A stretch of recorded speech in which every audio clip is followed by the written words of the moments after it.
All right, folks, welcome back here to the preserve at the Graham Creek Nature Preserve property. If you haven't watched the front nine, go check it out, but I believe I shot +1 on the front nine. It's also very hot. I'm very sweaty. I've dodged a lot of black widows. It's been a trek. So we're here on hole number 10. It is about 200 feet, maybe just over 200 feet, dead straight, tunnel shot, pretty narrow. Definitely need to stay on the fairway. It's like, I feel like every course kind of has a hole just like this. There's so many holes like this out there where it's just this narrow corridor, really gets in your head, even though you just need to throw something soft and straight and you'll get down there just fine. The only thing I don't like about it is, once again, just like hole 8 on the front nine, the tee pad points you in the wrong direction. It points you literally into this. I don't know why. It's not that big of a deal because you don't really need much of a run up on this hole because it's a very short one. But it just is annoying because, like, when you're lining yourself up, you're thinking of the tee pad, but you really have to play like corner to corner in order to not walk into a tree. I don't get it.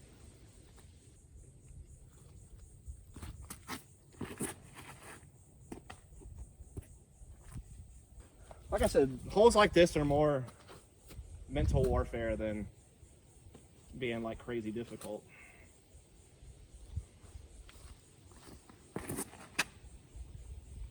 See, I like that because I get to look at the target the whole time. It's just, it's going to float right and it's going to be a long putt. But it'll probably keep me out of trouble and give me like a more guaranteed par. Whereas the backhand, if I shoot wrong, then I could be in some trouble.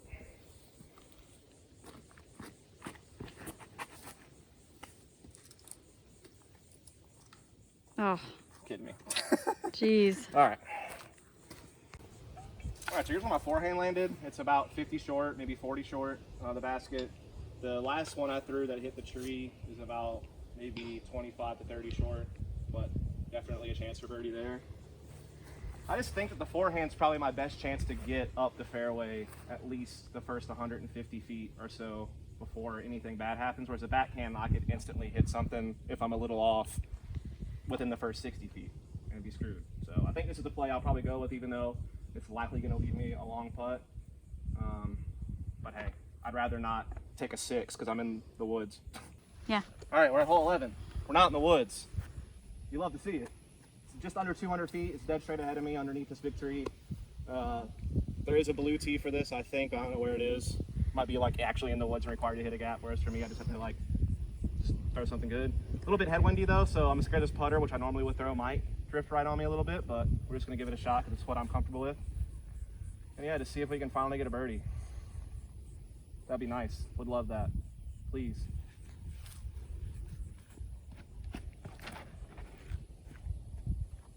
Give me an ace. Give me an ace. Have an ace? Nope. Might be deep. Throw one more. Okay. Throw a more overstable putter. Maybe it'll fight the wind a little better.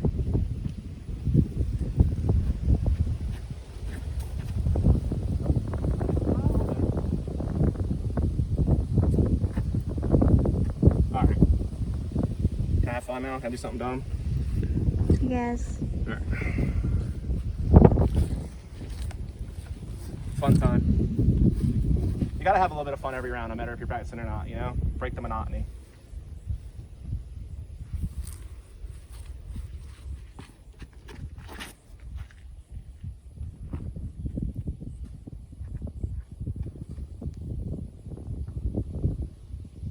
You know what? Strangely, that might have been my best one. That might be the closest. All right, here's where my putter landed, my first shot, so really good.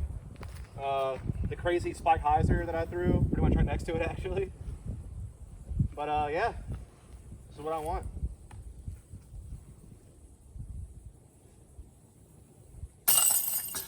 Yay. It's my first birdie of the round. It took me 11 holes to do it. Yay. Kind of sad. That puts me back in even par. And let's on to the next one. All right, we're at hole 12.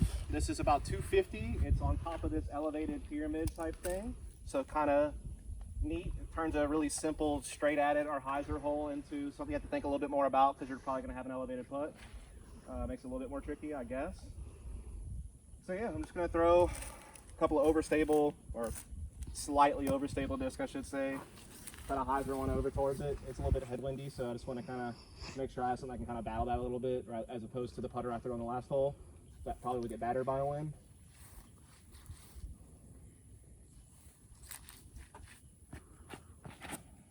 Too much hyzer, I think.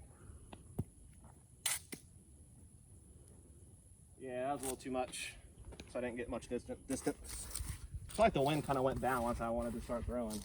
Yeah. As opposed to when I actually picked the disc to throw.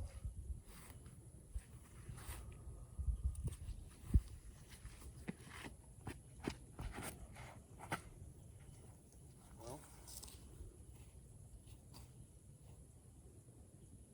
I didn't come back at all.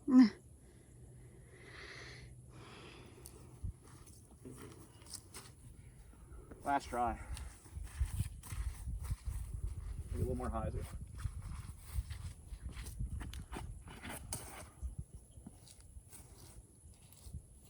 Stall and come back. Okay, we'll leave it at that. All right, so here's where my first one landed.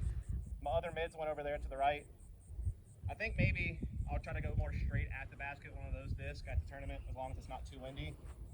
But with it being so open, there is nothing to block wind out in this field, so it's gonna be very wind dependent on what I throw on this hole. Be a game day decision. See if we can maybe get this birdie putt.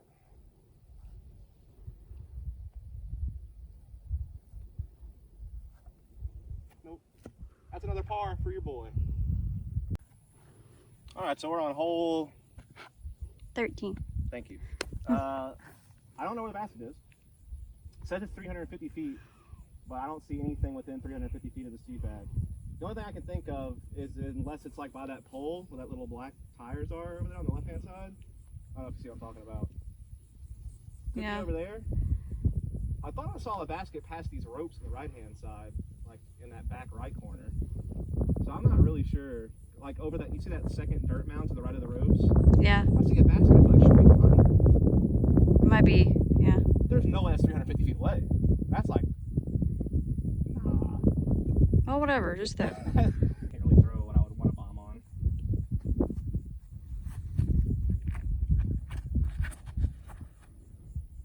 Man, that one came out a little early. Looking grim. Looking grim. Last throw.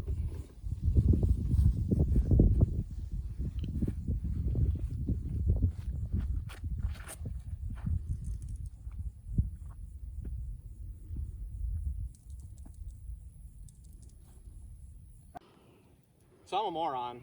The pole I pointed out is the basket. I just didn't see that it was a basket from that far away, but it's just a little slightly elevated one of those tires.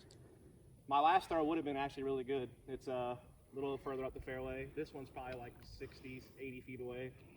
It feels a little bit longer than 350, but I didn't use the rangefinder, so I actually don't know for sure.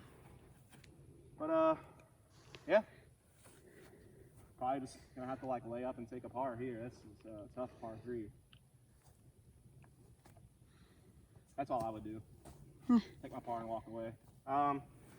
This is one of those tweener holes where it feels way too long to be reachable as a par 3, especially with the wrong wind for like AM players. Obviously a pro player gets this no problem, or an advanced player even. But yeah, a pretty easy par. It's definitely too short to be a par 4. So we'll just take that and get out of here. All right, we're at hole 14. Yep. 540 feet, you said it was? 529. 529? Okay. So 530. I'm going to guess this is a struggle one. It's that basket straight ahead. Have this hunch. Got a right to left tailwind, so it's going to stable out pretty much anything I throw at it. So I'm going to throw some more understable stuff that will hopefully not burn out too much. And then kind of go from there. Start with my furthest flying disc if I get it right, and as long as the wind doesn't screw with me.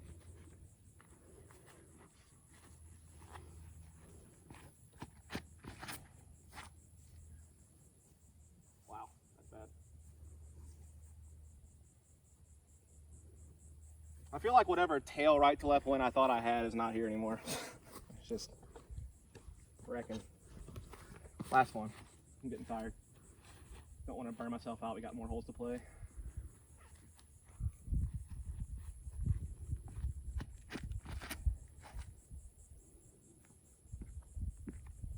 Might be my best one. Yep, okay. Cool. Yes. All right, so here we are. And they were at 360 feet, roughly, 355, 360. And the other throw that went way off to the right, that one was 385, 390. It actually got way up more and was more to the right. Which honestly on this hole, that air is not a problem, right? I mean, if you go far right, not a big deal as long as you're penetrating forward the whole time. There's nothing in your way over there. If anything, you just want to make sure you don't hyzer out into these woods. If anything, the miss is to go right. So honestly, I might just bomb that thing. But this is what I'll play since it's what I threw first. And now it's just a pretty easy chip up to just get my birdie. You would think. I'm about, you know, 150 feet away or something like that, maybe.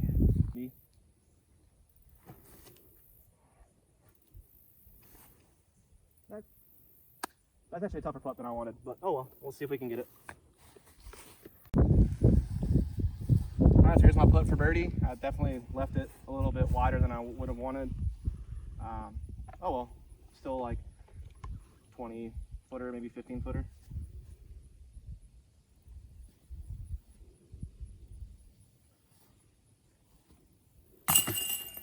Nice. Almost not nice. So that puts me at what, 1 under, I think now? It's 2 birdies, 1 bogey. Okay. All right, now we're on hole 15. I'm told it's about 350 feet away, pretty much dead straight ahead. There are some trees on the right-hand side that could maybe get in your way. A little bit of a tailwind right now, so I'm gonna throw something more understable and just try to get down there as much as I can. It's a par 3, so you have to really bomb it to give yourself a chance at a putt.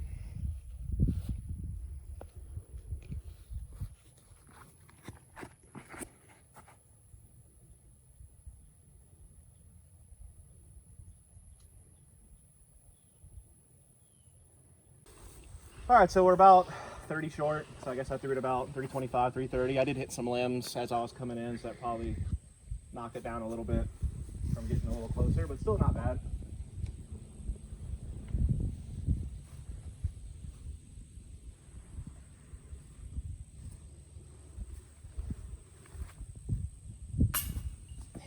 Could be another par, so it keeps me at 1 under. Okay. All right, we are at hole 16. It's about 330 feet. Bass is tucked behind this first tree. Got a tree right behind it as well, it looks like. Seems like the biggest play, or the easiest play, is a backhand hyzer that just goes to this right gap to the right of the basket and then hyzers in towards the basket. I guess you could swing left wide as well with a forehand if you're more of a forehand player or a left-handed backhand player. So yeah, we're just gonna try to huck one down there. It's a little bit of a tailwind, so I'm gonna throw something that's slightly understable. A little bit of hyzer, try to get it to go straight, and then fade in left towards the end. That's the goal at least.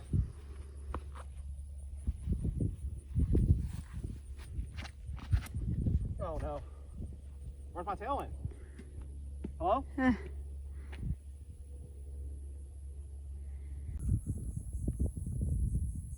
Okay, he got even with the basket, but he didn't come back. So he's over there.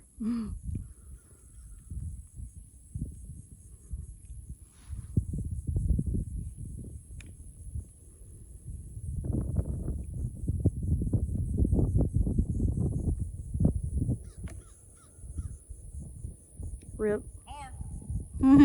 Par, yeah. All right, Yeah. so we're on hole 17. Apparently it's like 516 feet and it's a par 4, which is fine. Means you don't have to like really bomb one to have a chance to birdie it. Just gotta throw a decent distance. Problem is I don't know where the basket is. I'm gonna assume it's just dead straight ahead, pretty much, and just try to bomb something pretty straight ahead. Although I don't think there's a whole lot of bombs left in me. I am tired, but we'll just try to throw something at least 300. Give myself a chance.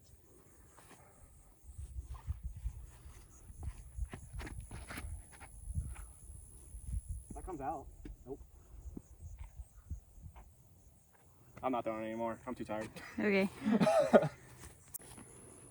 All right, we're at my disc. I was pretty right. It was pretty much dead straight ahead. You can kind of see it now from my disc. I definitely went off too far right. Got off the fairway, but I still have a little bit of a lane here. I threw it probably like, it felt like 180 feet. I probably threw it further than that off the tee. I might as well have 5 million feet left of the basket at this point. But realistically, I probably threw it like 280, 300. I don't know. I'm dead. Getting bit by stuff. Love to see it. Backhand.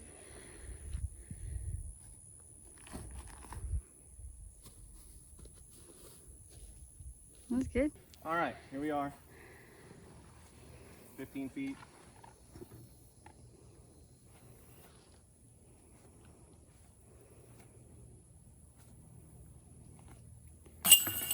Yay. Another birdie.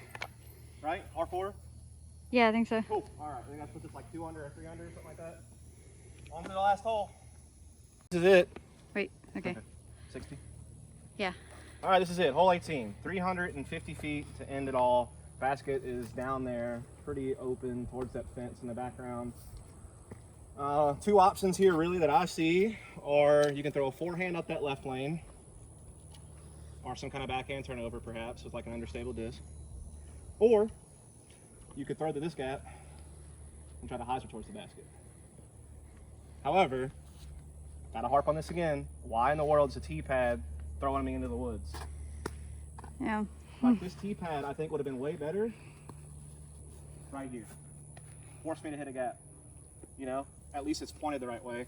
Now there is a blue tee for this, behind me about 50 feet over here in this corner.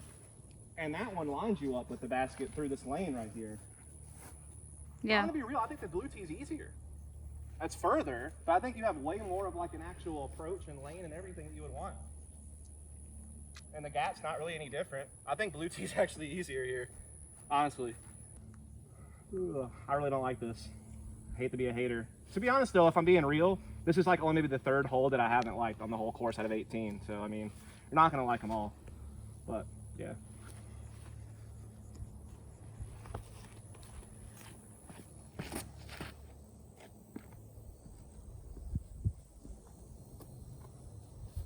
That's probably what I'll do in the tournament. I'm just not going to get far enough to get like a close birdie putt doing that.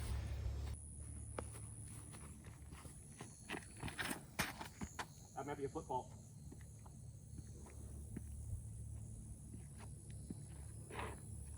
I am hyzer enough anyway, but that was a foot fault. So I can't do that. All right, so here we are. Got my forehand. Definitely not far enough for a real birdie putt chance. What I would just normally do here is still a little chip. Just take my par. But I'll try a couple of jump putts here at the end for funsies.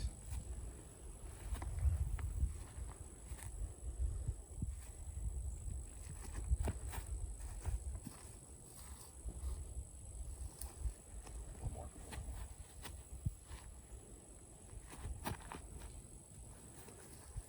Nah. So that's going to do it. That's it for the preserve. I think I finished with that par 2 or 3 under, something like that. I definitely think there was a couple of other birdies I could have gotten in some of these more open holes. But I think playing for par in the wooded shots, like the first like 9 or 10 holes I think we play, you know, getting par through that stretch is okay for me, I think, especially since I don't have much experience on this course.